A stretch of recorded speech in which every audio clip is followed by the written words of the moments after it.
तो भारतीय बाजार वैसे तो कंसोलिडेशन में ही कामकाज कर रहा है, लेकिन नेगेटिव साइड पे आज ट्रेड होता हुआ निफ्टी थोड़ा थोड़ा संभल रहा है, लेकिन फिर भी बाजार के अंदर आज दबाव के साथ ही कामकाज हो रहा है। एडवांस क्लाइंट प्रेशर में, लेकिन निफ्टी बैंक आउट परफॉर्म कर रहा है, स्पेशली प्राइवेट बैंक, चाहे आप आईसीआईसीआई देखें, बाकी बैंक्स देखें, तो सबकी तरफ से एक अच्छा कंट्रीब्यूशन आता हुआ दिखाई पड़ रहा है। इनफैक्ट निफ्टी के टॉप कंट्रीब्यूटर में भी जो बाजार को कुछ हद तक संभाल रहे हैं, उनमें बैंकों का ही आपको नाम दिखाई पड़ेगा। यहाँ पर एक तरफ अगर बिकवाली है मार्केट्स में, तो जो की कंट्रीब्यूटर पॉजिटिव साइड पे आपको दिखाई पड़ेंगे, उसमें एटलीस्ट बैंकिंग स्टॉक्स ही दिखाई पड़ेंगे।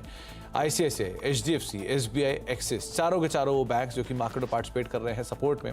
सामने रिलायंस है, टाटा स्टील नंबर्स के बाद प्रॉफिट टेकिंग में है, आईटीसी और टीसीएस कुछ और ऐसे नाम जो कि दबाव में कामकाज कर रहे हैं। ब्रिजेश आयल हमारे साथ मौजूद है बातचीत करने के लिए आईडीबीआई कैपिटल के। ब्रिजेश जी नमस्कार, स्वागत है कार्यक्रम में। पहले तो मार्केट्स पे एक व्यू, क्योंकि एक्सपायरी का दिन है, उम्मीद लगा रहे कि शायद सेकंड हाफ थोड़ा सा वॉलेटाइल रहेगा, थोड़ा कमबैक लेगा, क्योंकि निफ्टी भी ऑलरेडी अपने 22,300 22,400 के सपोर्ट के आसपास ही है। क्या करें अभी बाजार में? Good afternoon Sumit ji. तो अगर हम निफ्टी की व्यू लेते हैं, तो मुझे लगता है कि लास्ट 3-4 दिन से जो करेक्शन देखे थे हमने निफ्टी में, वो अभी कहीं ना कहीं सपोर्ट्स की तरफ अप्रोच कर रहा है। आज सवेरे से ही मेरा ये मानना था कि 22,500 जब तक ये लेवल ब्रेक नहीं करता, तब तक एक फ्रेश नया सेल ऑफ नहीं देखने को मिल सकता। अभी जो स्ट्रक्चर्स बन रहे हैं, अगर निफ्टी के कैश लेवल्स की बात कर रहा हूँ, 22,630 ये लेवल अगर पार कर जाए, मुझे एक छोटा सा ट्रेडिंग बाउंस मुझे लग रहा है 22,700 के आसपास। मुझे लगता है कि कहीं ना कहीं जिस हिसाब से बैंक निफ्टी का पोजीशन है, और जो अभी जो पोजीशंस जो कट रहे हैं यहाँ पे नीचे की तरफ, तो मुझे लग रहा है एक लॉन्ग या एक मान के चले 50-60 पॉइंट का एक तेजी का ट्रेड बनता हुआ नजर आ रहा है। लेकिन इसका जो ट्रिगर है 22,630 का ट्रिगर है, टेक्निकल पैरामीटर्स के ऊपर है ये। तो वो एक अपॉर्चुनिटी मुझे लगता है आज होनी चाहिए। अगर शॉर्ट जाना है या शॉर्ट का व्यू भी बनाना है, तो 22,500 अगर ब्रेक करता है तो ही करना है। जब तक 22,500 का लेवल ब्रेक नहीं करता है निफ्टी, मुझे लगता है कि हमें शॉर्ट्स की तरफ नहीं ध्यान देना चाहिए। तो 22,500 क्रूशियल है, और उसके लिहाज से ही आप अपनी रणनीति बना के रखनी होगी। 22,500 का स्टॉप लेके आप लॉन्ग साइड पे जा सकते हैं, लेकिन अगर उसको भी ब्रीच कर देता है मार्केट, तो शायद थोड़ा डाउन साइड खुलता हुआ दिखाई पड़े। ब्रिजेश, आज निफ्टी बैंक आउट परफॉर्म कर रहा है। इनफैक्ट निफ्टी के टॉप कंट्रीब्यूटर्स में भी निफ्टी बैंक की सारे शेयर है। इनको आप कैसे रीड कर रहे हो? इस पे काफी मुझे लगा में 3-4 दिन पहले जब ब्रेकआउट आया था, 48 लेवल के लेवल से ब्रेकआउट आया था, और आज का जो लो है 48,300 के लेवल, वो लोअर लो को जो स्विंग जो बनता है इन टेक्निकल पर्सपेक्टिव से, तो वो ब्रेक नहीं किया है। और 49,000 का इमीडिएट राइटिंग है, बट मुझे लगता है कि ये वॉलेटिलिटी के चलते ये 49,000 का जो राइटिंग है वो निकल जाएगा। कॉल राइटर्स है, वो पोजीशंस निकलते हुए दिख रहा है। मेरा डायरेक्शनली आप पूछोगे तो सुमित जी, मुझे लगता है कहीं ना कहीं बैंक निफ्टी 50,500 हम काफी पॉजिटिवली इसको ट्रेड कर रहे हैं। तो मुझे लगता है आज का जो भी अपॉर्चुनिटी, बाइंग अपॉर्चुनिटी है, कल भी जो करेक्शन थे वो भी एक बाइंग अपॉर्चुनिटी थी। अगर जस्ट इन केस अगर कल वॉलेटिलिटी के चलते वापस एक बार 48,500 का अपॉर्चुनिटी मिलता है, तो मैं डेफिनेटली यही सलाह दूंगा कि इसमें वापस बाइंग देखना चाहिए। 50,500 एक प्रिसाइज लेवल हम देख के चल रहे हैं। मुझे लगता है कहीं ना कहीं बैंक निफ्टी उस तरफ जाएगा। ओके, तो आपको राय रणनीति दी गई है इंडेक्स को लेकर। ब्रिजेश, कुछ स्टॉक्स भी जहां पर आप लॉन्ग या शॉर्ट देख रहे हो? हाँ सुमित जी, टीवीएस मोटर, हालांकि ये जब इतने वॉलेटिलिटी में टीवीएस मोटर एक ऐसा स्टॉक है जहां पे जरा भी करेक्शंस देखने को नहीं मिला है। हालांकि ब्रेकआउट होने के बाद ये भी साइडवेज ट्रेड कर रहा है, ये पर्टिकुलर काउंटर। तो मैं इसमें रेंज ब्रेकआउट कर रहा हूँ, 2260 का ट्रिगर है। मुझे लगता है कि किसी को अगर ट्रेड लेना तो अभी भी ले सकते हैं। नेक्स्ट मंथ का एक्सपायरी पे भी ट्रेड कर सकते हैं। 2320 2350 का व्यू रहेगा नेक्स्ट एक्सपायरी के पॉइंट ऑफ व्यू से। रोल ओवर के डेटा काफी स्ट्रॉन्ग लग रहा है इसमें मुझे। सो टीवीएस मोटर पे मुझे लगता है अभी हमें एक अपॉर्चुनिटी है यहाँ पे। तो टीवीएस मोटर में बढ़िया अपॉर्चुनिटी आपको बनते हुए दिखाई पड़ेगी। चलिए अब बात कर लेते हैं कुछ मिड कैप स्टॉक्स को लेकर भी, जहां पे काफी हलचल है। मिड कैप इंडेक्स थोड़ा सा रिकवर जरूर हुआ, लेकिन अभी भी 300 350 कोई गिरावट साथ सो फार कामकाज करता हुआ आपको दिखाई पड़ेगा। लेकिन कुछ स्टॉक्स जहां पर आपको नजर रखनी होगी मिड कैप इंडेक्स में, जहां पर एक अप मूव या डाउन मूव आते हुए दिखाई पड़ रहा है। तो मेजरली पहले आईटी आज प्रेशर में, सोनाटा सॉफ्टवेयर 2.5% नीचे, परसिस्टेंट 2.5% नीचे, टाटा एल्क्सी 1.5% नीचे, एल&टी टेक करीब 1.5% बिकवाली यहां पर आते हुए दिखाई पड़ रही है। यहाँ थोड़ा बहुत प्रेशर आज के सत्र में देखने को मिल रहा है। इसके अलावा कुछ और स्टॉक्स जहां पर आपको नजर रखनी है उसमें हिंदुस्तान जिंक लगातार तेजी का थोड़ी प्रॉफिट टेकिंग, एनएमडीसी 2% नीचे, सेल 1.5% नीचे, वेदांता करीब 1.5% बिकवाली यहाँ पर आते हुए दिखाई पड़ रही है। इसके अलावा कुछ और स्टॉक्स यहाँ पर आज थोड़ा बहुत प्रेशर है, उसमें एफएमसीजी स्पेस से यूनाइटेड ब्रिवरीज 2% नीचे, मैरिको 1.25% नीचे, यूनाइटेड स्पिरिट्स थोड़ी बहुत प्रॉफिट टेकिंग और Colgate flat to negative side पर ये भी स्टॉक कामकाज करता हुआ दिखाई पड़ेगा। एलकेएम नंबर्स और वीक कमेंट्री के बीच में 6% नीचे, वोखार्ट 4% नीचे, जेबी केमिकल 3-3.5% नीचे और इप्का लैब करीब 3.5% के आसपास की बिकवाली यहाँ पर आते हुए दिखाई पड़ रही है। खरदारी आज इमामी में नंबर्स के बाद 16% ऊपर, लिंडे इंडिया 8.5% ऊपर, पेटीएम लगातार अपर सर्किट और सीजी पावर नए ऑल टाइम हाइस पर 4% की तेजी, यूबीएस के अपग्रेड का इम्पैक्ट है। मिड कैप में सबसे ज़्यादा गिरने वाले शेयरों में एलकेएम लैब है, कमिंस, हिंदुस्तान जिंक और मैक्स फाइनेंशियल कुछ ऐसे नाम जहाँ पर प्रेशर देखने को मिल रहा है। लेकिन ये 2 नाम, 3 में से 2 नाम तो आपको मिड कैप में एक मेजर एक्सीडेंट के तौर पर दिखाई पड़ेंगे, यानी कमिंस और एलकेएम, साथ ही साथ ईडलवाइज भी जहाँ पर काफ़ी ज़्यादा एक्शन है। इनमें आज ऐसा क्या हुआ, कितनी बिकवाली है या फिर अपमूव है या फिर बिकवाली देखने को मिल रही है, इस पर बातचीत कर लेते हैं। यतिन हमारे साथ मौजूद भी हैं। तो यतिन, एलकेएम और कमिंस आज भारी भरकम बिकवाली में, क्या हुआ ऐसा? बिल्कुल, और इन जनरल आज थोड़ा मार्केट का मूड जो है वो सेल की साइड है और रिएक्शंस काफ़ी शार्प आ रहे हैं। अगर हम क्यूमिंस की बात करें तो कॉन्फ्रेंस कॉल में कंपनी ने कहा कि FY25 के लिए डबल डिजिट ग्रोथ रहेगी, लेकिन जहां तक कि चौथी तिमाही के रिजल्ट्स का सवाल है, जहां लोगों को लग रहा था कि काफ़ी अच्छा मार्जिन बीट आया, वहां मैनेजमेंट ने क्लैरिफिकेशन दिया कि 60 करोड़ का एक वन टाइम एडवांटेज रहा है कंपनी को और टैक्सेस भी लोअर रहे हैं क्वार्टर में। तो कहीं ना कहीं वो एडजस्टेड नंबर मार्केट को शायद पसंद नहीं आया। एक्सपोर्ट मार्केट्स की बात करें तो मैनेजमेंट के हिसाब से यूरोपियन एक्सपोर्ट्स ऑल टाइम लो पे हैं। अफ्रीका मार्केट जो है करेंसी चेंजेस की वजह से स्ट्रगल कर रहा है और कहीं ना कहीं एक फ्लैट ग्रोथ आपको देखने को मिलेगी FY25 के लिए, एक स्टेबल ग्रोथ रहेगी। तो मुझे लगता है ये जो कमेंट्री थी मैनेजमेंट की, उसको बाजार ने थोड़ा प्रॉफिट टेकिंग मोड में बदली किया। स्टॉक अभी 5-5.5% नीचे है, स्टॉक लगभग दुगना हो गया है पिछले 3-4 महीनों में, तो शायद एक प्रॉफिट टेकिंग का माहौल यहाँ है।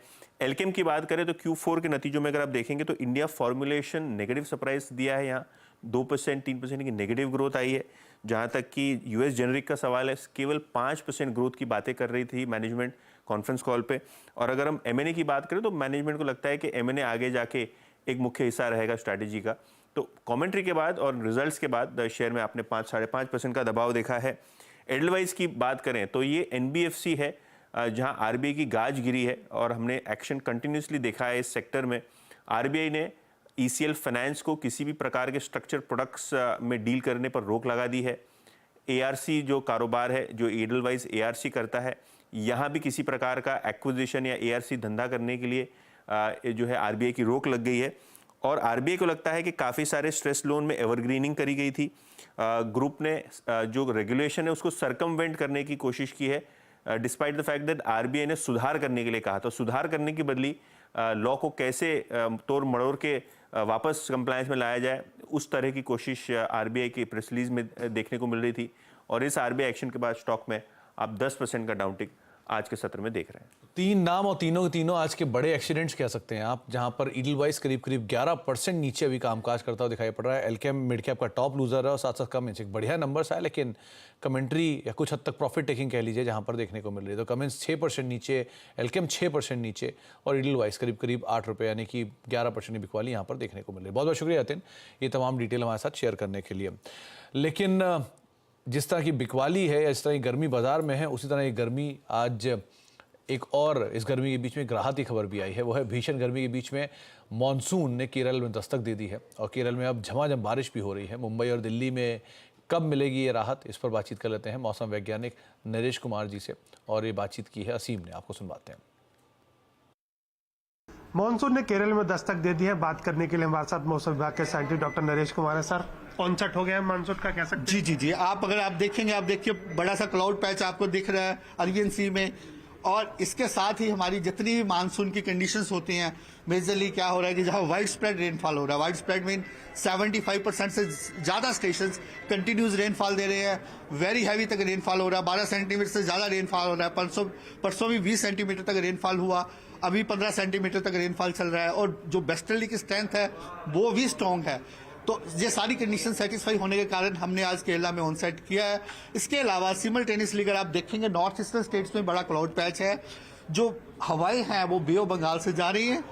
जो कंडीशन होती है, अगर आपने मानसून का पैटर्न देखा हो, ऐसे विंड्स आती हैं घूम के, और वैसे ही विंड्स जा रही हैं और जहां पे भी जो है असम मेघालय में भी आज एक्सट्रीमली हैवी तक रेनफॉल एक्टिविटी हुआ सर है। प्रोग्रेस कैसी रहेगी, मुंबई कब तक पहुंचता है मानसून? देखिए अभी तो जहां मानसून आया है बेसिकली इसका डेट जनरली 1 जून होता है, 2 दिन पहले है, जहां 5 जून होता है, तो स्लोली जो 5-10 जून तक हमने अभी दिया, आने वाले 2-3 दिनों में जो कर्नाटका का हिस्सा जिसका सब हिमालयन हिस्सा कुछ कवर करेगा। सर उत्तर भारत में भी भीषण गर्मी पड़ रही है, देखा हमने तापमान कई जगह 50 डिग्री तक पहुंच गया, कब तक राहत मिलेगी? देखिए उसका कल भी देखा थोड़ा रेनफॉल एक्टिविटी हुआ पंजाब, हरियाणा, एनसीआर, दिल्ली, और कल से ही हवाओं का रुख चेंज हो गया है। अब हवाएं आपकी अरबियन सी से जा रही हैं। पहले क्या था, वेस्टर्ली हवाएं थी जो गर्म हवाएं थी, टेम्परेचर बढ़ रहे थे।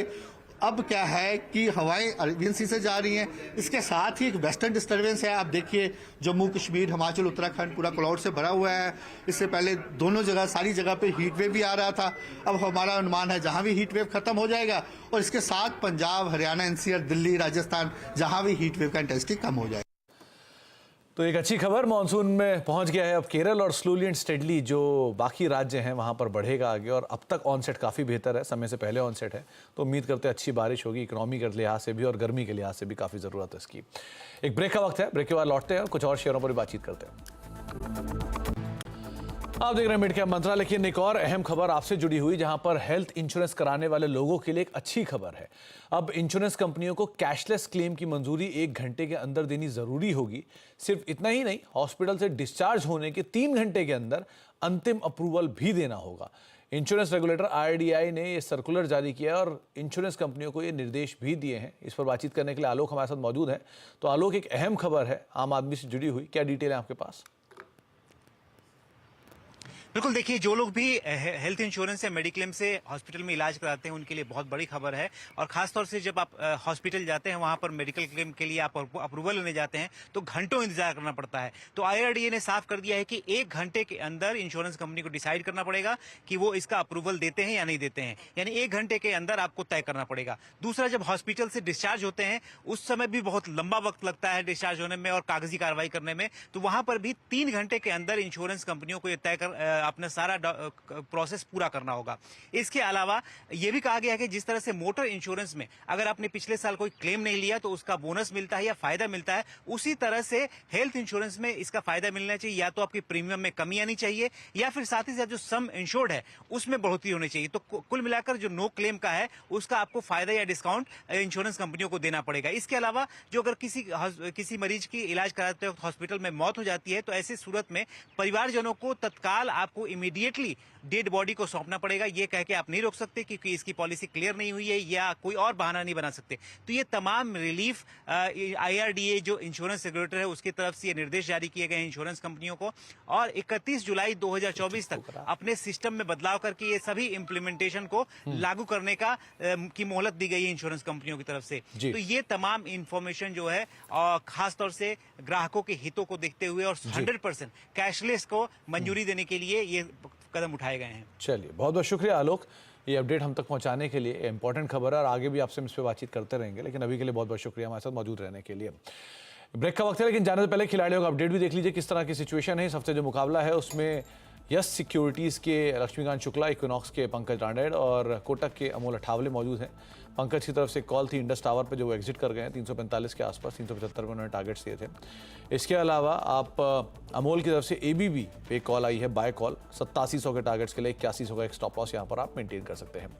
इसके अलावा जो रिटर्न है उसमें सो फार पंकज लीड कर रहे हैं 4.5% पॉजिटिव रिटर्न के साथ, लक्ष्मीकांत 3% और अमोल का 3.5% के आसपास का रिटर्न है। तो मोर और less neck to neck fight so far देखने को मिल रही है। ब्रेक का वक्त है और ब्रेक के उस पार आज नो योर कंपनी में टाटा स्टील के CEO और MD TV नरेंद्रन सर से एक खास बातचीत होगी। नंबर्स के बाद सिचुएशंस को देखते हुए, विदेशी कारोबार को देखते हुए। छोटे से ब्रेक के उस तरफ फिलहाल इतना ही। नमस्कार।